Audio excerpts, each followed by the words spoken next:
Nikayon v'tahara begufo ubivgadav. That is a definition of the Midda of the month. As the month of Adar Sheni ends, this is the way Rabbi Israel Salanter defines the Midda of Nikayon, that we define as cleanliness. And he is going into details. He said that it's about the body of a person and the clothes of a person. The person has to be hygienic. He has to make sure that his body is clean. He has to make sure that he also looks physically not just decent, but clean as well. In fact, the Gemara tells us that a Talmid Chacham that has a stain on his clothes, he is Hayav Mita. It's death penalty. It's very, very scary and it's very extreme. And usually the interpretation around it is that he represents HaKadosh Baruch Hu. And the way that people connect with Hashem is through the Talmid Chacham, through the Sheorim, through the Derashot, through the advices, through the direction and the guidance that he provides. And if they are unable to connect with him because they feel disgusted by the way he looks, then automatically he is the one pushing them away from HaKadosh Baruch Hu. But today I want to go into a very different direction. And for this, I want to use a concept that the Minhat Chinuch tells us about the Seder of Pesach. As you know, Pesach, we celebrate freedom. Pesach is a holiday that we are all supposed to feel Bnei Horin, that we are free from many things, free from our Yetzer Hara, free from our addictions, free from all the things that are getting us stuck and that we are unable to grow. And the Minhat Chinuch explained that this is the reason why on Pesach we have so many halachot, detailed halachot, about things that we cannot do because it goes against the concept of Hayoun.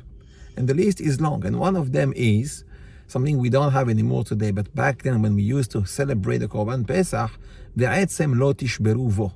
We do not break bones of the Korban Pesach. Why? Because there are niyim to that. Those who don't have the luxury of eating meat are the ones breaking the bones in order to suck the meat out of the bone. We're not allowed to do that for the Korban Pesach. And the Minhat Chinuch says something that is the guideline of the spirit of Pesach in general, and that is Acharei hape'ulot nimshachim halevavot.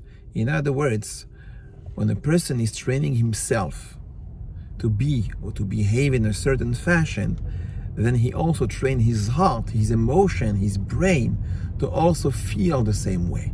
And the actions are not just robotic, are not just physical, but they become also emotional and eventually spiritual as well. And that is the spirit of the halachot that are around the holiday of Pesach, once again, to make sure that we feel the cherut completely all the way.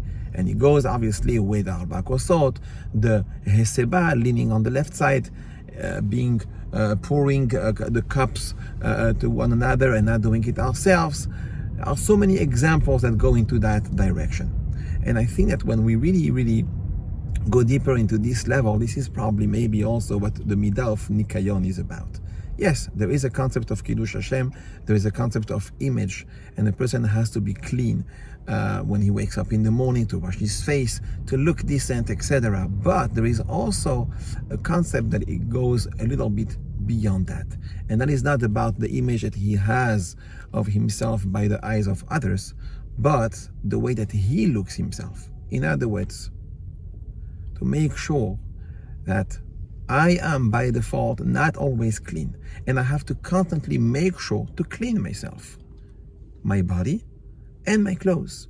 And that is a reminder of growth, a reminder of change, a reminder of tahara in general, which, by the way, this week's Parashat Tazria is all about. We are introduced to the laws of tahara by Tazria and Metzorah and all the parashiyot coming up in Sefer Vayikra, because the Torah is introducing a concept where a person can be tameh by the mundane events of his life, and he always has the chance to become tahor. And even though it does not apply to us today because we don't have the Para Aduma, we don't have the Beit HaMikdash, we are all considered Teme'e Met. We are all considered the Av HaTum'ah, almost the highest level of Tum'ah in general. But once we really go into the halachot of Tahara in those parashiyot, it reminds us that we should never feel that we are stuck in the tum'ah that we are, the Yetzer Hara that takes us, just like the spirit of Pesach, and we can always grow, we can always change. We always have a chance to not be stuck. And I believe that this Shabbat we are going to read the Parashat HaChodesh. Parashat HaChodesh comes from the word Hadash, and we're going to say HaChodesh Hazeh Lachem Rosh Chodashim, the month of Nisan, that is usually also a reminder of springtime, renewal in the nature around us, is also reminding us of that tremendous opportunity that we always have on every single day of our life to renew ourselves. And before Pesach comes, being tahor for the Korban Pesach is not just on a physical level, but it's also on the spiritual and on the emotional level. And we have all these elements that are constantly thrown at us from the Torah, telling us, you are not stuck.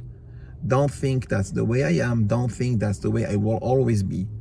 Change, improve, grow. There are so many elements around you. There are so many opportunities that HaKadosh Baruch Hu give you. Grab them, take them, and use them to grow. Use them to be free, to be truly a Ben Horin. And when we will, Be'ezrat Hashem, celebrate the Seder of Pesach, then we can truly declare about ourselves that I am not the same man that I was, and therefore, L'Shana Haba'a B'Yerushalayim Habenuya, that I can hope for not just my personal change, but a general change, a community change, Am Yisrael change. We are going through so many tzarot, so many gezerot for the past week and a half, especially after the passing of Reb Chaim Kanievsky. And it seemed that nothing can change, that the situation will always be the same. But it's not true. That's what the Yetzer Hara is trying to tell us. Let's remember that the Midda of Nikayon, that is a reminder that we can always clean ourselves. We have to be always aware of the way we look, that we have to look better, that we can look better. That hygiene is a reminder of emotional change, emotional growth, and eventually also spiritual growth through renewal to finally get to Zeman Chilutenu. Shabbat Shalom U'Barach.